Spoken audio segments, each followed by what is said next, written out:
हारने के बाद भी हार न मानने का जज्बा होना चाहिए। संघर्षमय जीवन का जीतना ही एकमात्र लक्ष्य होना चाहिए, बिना संघर्ष के जीवन नहीं। यह वीडियो एक ऐसे व्यक्ति की है जो अपने जीवन से बहुत परेशान रहता था। उनके मित्र की सीता का जीवन मानव जीवन से बेहतर है, उन्हें किसी भी प्रकार की कोई चिंता नहीं रहती है। तो आइए जानते हैं फिर से महात्मा बुद्ध ने अपनी सोच को कैसे बदला और कैसे समझा कि मनुष्य का जीवन सबसे अच्छा है। एक व्यक्ति एक मार्ग में तेजी से आगे बढ़ रहा था। अचानक वो दूसरे व्यक्ति से सामने आ गया। इस पर दूसरे व्यक्ति ने गुस्से में कहा है, अरे जानवर, क्या जानवर दिखाई नहीं देता? अंधेरा धुंध आगे बढ़ता जा रहा हो। इस पर पहला व्यक्ति कहता है, काश आप जो कह रहे हैं वह सत्य होता है, लेकिन दुर्भाग्यवश मैं एक इंसान हूँ। इस पहले व्यक्ति की यह बात सुनकर दूसरे व्यक्ति का क्रोध शांत हो गया। उसने पहले व्यक्ति से कहा, तुम्हें बहुत दुख होता है, नहीं तो तुम्हें दुर्भाग्य की बात नहीं कहना चाहिए, क्योंकि एक इंसान का जीवन पैशाचिक की बात होती है। मनुष्य का बड़ा जीवन उद्देश्य से है और तुम इसे आधारभूत वस्तुएं हो और एक जानवर होना चाहते हो। तब उन्होंने पहला व्यक्ति कहा, क्या आपने कभी किसी जानवर को आत्महत्या करते देखा है? क्या आपने किसी जानवर को दूसरे जानवर को धोखा देते देखा है? क्या आपने किसी जानवर को अपने और कल आज परेशान होते देखा है? ऐसे में एक इंसान का जीवन स्वर्ग की बात कैसे हो सकती है? इससे अच्छा तो काट का जीवन है, हम तो कांटे से भी बुरे हालात हैं। उन्होंने दूसरा व्यक्ति कहा है, लगता है तुम बहुत दुखी हो, जिंदगी में बहुत सारी बातें हैं। अगर ऐसा है तो हथियार का समाधान महात्मा बुद्ध के पास हो जाएगा। टैब में पहला व्यक्ति कहता है, महात्मा बुद्ध कौन है? कोई साधु हैं, कोई महात्मा हैं या कोई ऋषि मुनि हैं? अगर इनसे हैं तो वो मेरी कोई भी मदद नहीं कर सकते। मैंने ऐसे कई लोगों से मिलकर भुगतान किया है और इनमें से 3 पास के प्रश्नों का कोई हल नहीं है। दूसरा व्यक्ति कहता है, इनमें से वो कोई नहीं है, लेकिन वह क्या है ये तो मैं भी नहीं जानता। बस इतना पता है कि जो भी अपने पास अपना नाम ले लेता है उसका समाधान बड़ी आसानी से हो जाता है। जो भी उनके पास आता है उनके सारे दुख दर्द दूर हो जाते हैं। उस दूसरे व्यक्ति की बात सुनकर पहले व्यक्ति को लगा कि उसे महात्मा बुद्ध की प्राप्ति होनी चाहिए। तब वह कहती है, अगर तुम कहते हो तो मैं भी तुमसे मिलकर देखता हूँ। ऐसी कौन सी बात है जो वो किसी की भी समस्या का समाधान बड़ी ही सरलता के साथ कर देते हैं? इतना कहकर वो व्यक्ति अगले दिन ही महात्मा बुद्ध से मिलने के लिए निकल गया। 4-5 दिन की यात्रा के बाद वो महात्मा बुद्ध के पास पहुंचे। इंसान का जीवन अनमोल है। जब वो उनके निकट पहुंचा तो देखा कि वे अपने शिष्यों को उपदेश दे रहे हैं। उन्होंने कहा कि इस पृथ्वी पर मौजूद हर किसी का जीवन सबसे अनमोल है, लेकिन मनुष्य का जीवन सबसे ज्यादा अनमोल है। इसके उपयोग से मानव जीवन के अधिकतम स्तर तक पहुंचा जा सकता है और इसी मानव जीवन के कारण स्वामित्व से भी अधिक स्तर पर पहुंचा जा सकता है। महात्मा बुद्ध का उपदेश वहीं समाप्त होता था। जो लोग बैठे वहीं चले जाते थे। उसके बाद वो व्यक्ति महात्मा बुद्ध के पास पहुंच प्रार्थना करते हुए कह रहे हैं, बुद्ध, आप कहते हैं कि मनुष्य का जीवन अनमोल है। आखिर हम इंसान के जीवन में ऐसी क्या बात है? हम मनुष्य के जीवन में अनमोल वस्तुएं क्या हैं? बिना संघर्ष जीवन नहीं। हम चिंतित रहते हैं, परेशान रहते हैं, हम अपने भविष्य को लेकर चिंतित रहते हैं। ऐसी ही कई तरह की बातें होती रहती हैं, लेकिन आप क्या जाने, आप एक साधु हैं। आपने तो ये सारी चीजें त्याग दी हैं, इसलिए आप ये सभी चीजें आसानी से कह सकते हैं। मुझे तो यही लगता है, इंसान का जीवन बहुत कठिन है, हमें इसे खत्म करना चाहिए। आपने कभी समुद्र को देखा है ना? वे ना तो चिंता करते हैं और ना ही उन्हें किसी तरह की परेशानी होती है। ना वे किसी परेशानी में रहते हैं। वे अपना जीवन मौज मस्ती से जीते हैं। ना उन्हें आज की चिंता होती है और ना ही कल की चिंता होती है। उन्हें ना ही किसी से धोखा मिलता है और ना ही किसी से शिकायत करते हैं। वे बस अपना जीवन जीतते हैं और दूसरी तरफ इंसान ठीक से अपना जीवन जीतता है। मुझे तो ये लगता है कि इंसान जीवन रिश्ते से भी बदतर है। मनुष्य जीवन एक श्राप है जो हमें मिलाता है। ऐसे में आपको इंसान के जीवन में ऐसे खास लक्षण दिखाई देते हैं जो आप लोगों से झूठ बोलते हैं कि हम इंसान का जीवन श्रेष्ठ है। महात्मा बुद्ध उस व्यक्ति की सारी बातें ध्यान से सुन रहे थे और उसकी मनोदशा को समझ रहे थे। फाइनल में महात्मा बुद्ध ने उस व्यक्ति से कहा, हे बालक, तुम अपने जीवन के संघर्षों से भाग रहे हो। यदि तुम संघर्ष ही नहीं करोगे तो जीवन सफल कैसे हो जाएगा? और जब भी हम संघर्ष करते हैं तो हमारे जीवन के अनुभव चलते हैं और हमारे जीवन के उद्देश्य चलते हैं। इसलिए हमें अपने जीवन के लिए संघर्ष करना ही है। महात्मा बुद्ध के मुख से यह बात सुनकर वो व्यक्ति आचार्य में पड़ गए। तुरंत ही उन्होंने महात्मा बुद्ध की प्रतिष्ठा की और उनके चरणों में जा गिरे। उन्होंने कहा, हे बुद्ध, आपको कैसे पता चला कि मैं अपने जीवन में संघर्षों से भाग रहा था? मैं समस्या से बचना चाहता हूँ और मेरे जीवन में जब भी कोई समस्या सामने आती है तो मैं उसका सामना नहीं कर पाता, बल्कि मैं उसे ठीक करना चाहता हूँ। महात्मा बुद्ध उस व्यक्ति से कहते हैं, तुम्हें लगता है कि सागर का जीवन हमें 1,00,000 गुना अच्छा लगता है, क्योंकि उसका अपना जीवन स्वयं समाप्त नहीं होता है। वे ना किसी को धोखा देते हैं, ना ही भविष्य की चिंता करते हैं। इसका मतलब यह नहीं है कि उनके जीवन में कोई संघर्ष नहीं है। उनके जीवन में जन्म से लेकर मृत्यु तक संघर्ष होता रहता है। जब वे छोटे होते हैं तो उन्हें अपनी जान का खतरा होता है, जिससे वे बचते रहते हैं, और जब वे बड़े हो जाते हैं तो उस समय अपना पेट भरने के लिए संघर्ष करते हैं। उनके सामने कोई भी क्यों न हो, उनका खुलासा भी करते हैं, कठिन क्यों न हो, लेकिन वे संघर्ष करने से पीछे नहीं हटते। हम इंसान छोटे छोटे संघर्ष से डर जाते हैं। अगर हम इंसान समुद्र की तरह संघर्ष करना सीख जाएं, तो हमारा जीवन आप सफल हो जाएंगे।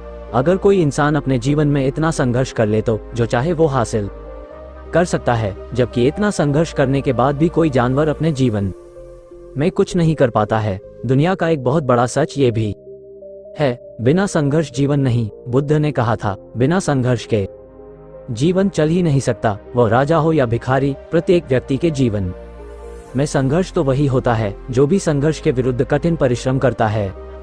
वो मानव हो या जानवर, उसका विनाश तय होता है। तब उस व्यक्ति ने पूछा, हे बुद्ध, क्या आप में से कोई ऐसी चीज है जो मेरे जीवन को हमेशा के लिए कष्ट दे सकती है, हमेशा दूर हो सकती है और मेरा जीवन हमेशा हमेशा के लिए सुखमय हो सकता है? उस व्यक्ति की इस बात को सुनकर महात्मा बुद्ध फिर से मुस्कुराने लगे और उस व्यक्ति ने कहा, बालक, मैं हथियार वो चीज तो नहीं दे सकता, लेकिन मैं वहां तक पहुंचने का रास्ता जरूर बता सकता हूँ। यदि तुम वहां तक पहुंच का संघर्ष कर लो तो तुम वहां तक पहुंच मित्र और मित्र भी मिल गए। लेकिन मेरी एक और बात याद रखें, ऐसा नहीं है कि इसके बाद सेफ लाइफ से आजादी और खत्म हो जाएगी। फाइल लाइफ में आकर्षण और तस्वीरें तो आएंगी, लेकिन उनका प्रभाव आप पर बहुत कम होगा। ऐसी परिस्थिति में कोई दुश्मन भी दुख दे का धोखा देने का प्रयास क्यों न करे, तुम्हें कभी भी धोखा नहीं मिलेगा। वो व्यक्ति दस्तावेज हाथ में उद्धृत करता है, हे बुद्ध, बताओ वो वस्तु और मुझे कहाँ क्या है। मैं उस चीज को पाने के लिए कुछ भी कर सकता हूँ। मैं अपने पूरे तन मन से प्रयास करूंगा, लेकिन उस चीज को हासिल करके ही देखूंगा।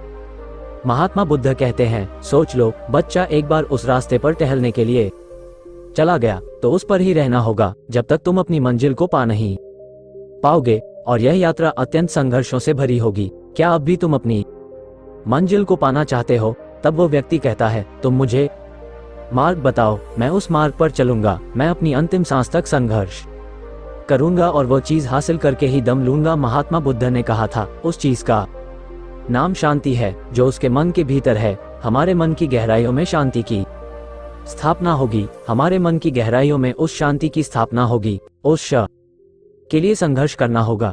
अगर नायगाने गिरने से गहराइयों में उस शांति की स्थापना होगी, उस शांति के लिए संघर्ष करना होगा। अगर तुम अपने रास्ते से नहीं भटकोगे तो रास्ता वो सब मिलेगा जो तुम चाहते हो। महात्मा बुद्ध की बात सुनकर वह व्यक्तिगत रूप से बोले, मुझे लगा आप किसी ऐसी वस्तु का नाम साइंटिक है जिसे देखकर मैं हर हाल में लूंगा और उसके बाद मेरा जीवन सुखमय हो जाएगा।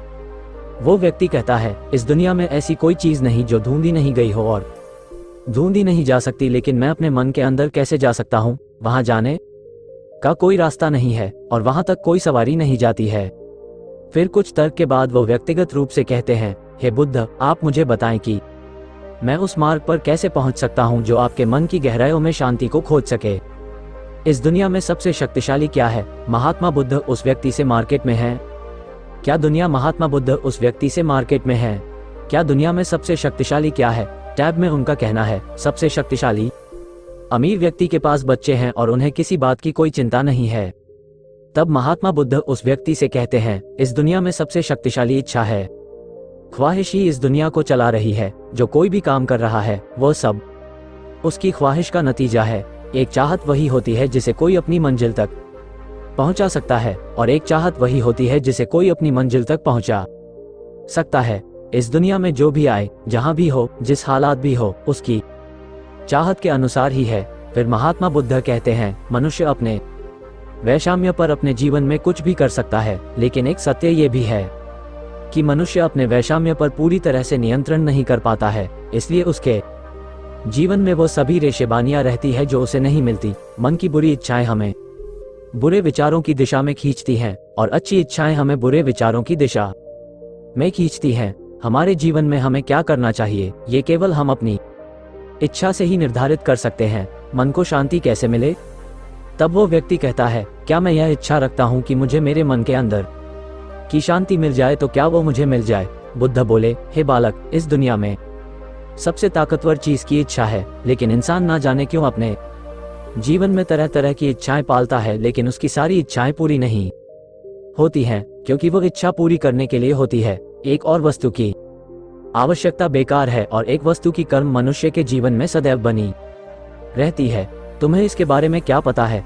उन्होंने व्यक्तिगत रूप से कहा, नहीं बुद्ध, मैं नहीं जानता। महात्मा बुद्ध कहते हैं, बल्कि वो वस्तु संकल्प है, क्योंकि संकल्प के बिना इच्छा विकल्प है। संकल्प के बिना तुम कितनी बड़ी इच्छा क्यों न कर लो, लेकिन वो कभी पूरी नहीं हो सकती। संकल्प मजबूत होगा, संकल्प इच्छा भी समान ही जल्दी पूरी होगी, और संकल्प अंतिम रूपरेखा होगी। संकल्प इच्छा भी भिन्न ही परिभाषा होगी। तब वो आदमी बोला, अगर मैं दृढ़ संकल्प लूं तब क्या मुझे शांति मिल जाएगी? तब बुद्ध ने कहा था, संकल्प भले ही इच्छा को शक्ति प्रदान करता है, लेकिन इच्छा और दृढ़ संकल्प लेने के बाद भी व्यक्ति अपनी मंजिल तक नहीं पहुंच पाता है। वह राह में भटक जाती है और हार कर अपने संकल्प को छोड़ देती है। तब बुद्ध कहते हैं, कोई भी व्यक्ति भी उस मार्ग पर चलने के लिए उस मार्ग का ज्ञान ले सकता है, और वह ज्ञान हमें उस मार्ग पर चलकर ही मिल सकता है। जब हम उस मार्ग पर चलते हैं तो छोटी छोटी परेशानियां, निराशा तो मिलती रहती है, और हम छोटी छोटी परेशानियों में फंसकर रह जाते हैं और हमारा संकल्प टूट जाता है। हमारी इच्छाएं उन छोटी छोटी समस्याओं के आगे झुक जाती हैं और हम हार मान लेते हैं। हमारा पूरा जीवन एक ही समस्याएं के साथ घिरा रहता है। इस पर उन्होंने कहा है, मैं तुम्हारी बातें समझने की कोशिश कर रहा हूं, लेकिन तुम्हारी बहुत कम बातें मुझे समझ आ रही हैं। महात्मा बुद्ध ने कहा है, मान लो किसी गांव में जाना है, किसी व्यक्ति से मिलना है, और यही संकल्प है कि तुम उस व्यक्ति से मिल कर ही रहोगे, लेकिन काफी समय बाद भी आप उस गांव को नहीं ढूंढ पाए और उस व्यक्ति से मिल गए, तो ऐसे में आप क्या करोगे? टैब व्यक्ति कहता है, हे बुद्ध, ऐसा कैसे हो सकता है कि मैं जीवित हूं और वो व्यक्ति भी जीवित है, और मुझे गांव का पता है, तो मैं उस व्यक्ति की भी कीमत लगा सकता हूं। तब महात्मा बुद्ध ने कहा था, अगर तीरंदाज उस व्यक्ति का नाम पता है, गांव का नाम भी पता है, लेकिन तीरंदाज यह नहीं पता है कि वो गांव किस दिशा में है, तो ऐसे में तुम कौन सा मार्ग पकड़ोगे? याद लो, यदि आप किसी विपरीत दिशा को पकड़ते हैं तो उस गांव तक क्या दिशा ले जाएंगे, और उस व्यक्ति से किस दिशा में मिलेंगे? तब उसने व्यक्ति बोला, ऐसे तो मुनाफा मुश्किल होगा। टैब में आयोजित बुद्ध ने कहा, मैं कब से इन सिद्धांतों का प्रयास कर रहा हूं। हमारी आंतरिक इच्छा और संकल्प होने के बावजूद सही मार्ग का ज्ञान आवश्यक है। शांति को बहाल करने का मार्ग हमारे अंदर ही होता है। अपने अंदर की शांति को पुनः प्राप्त करने के लिए ध्यान के मार्ग पर आगे बढ़ो। जब आप इस मार्ग पर आगे बढ़ोगे तो छोटी छोटी समस्याओं का सामना करना पड़ सकता है। आपका संघर्ष करना होगा, क्योंकि वो मार्गदर्शक के लिए बिल्कुल नया होगा। यदि आप इन सारी चित्रों से चित्र लेकर अपने मार्ग पर आगे बढ़ते हुए रुकें, तो आप भी अपने मन के अनुसार जापान तक पहुंचें, और वहां पहुंचने के बाद किसी भी वस्तु की आवश्यकता न हो, और न ही कोई धोखा दे, और न ही कोई शत्रु दुख पहुंचाना।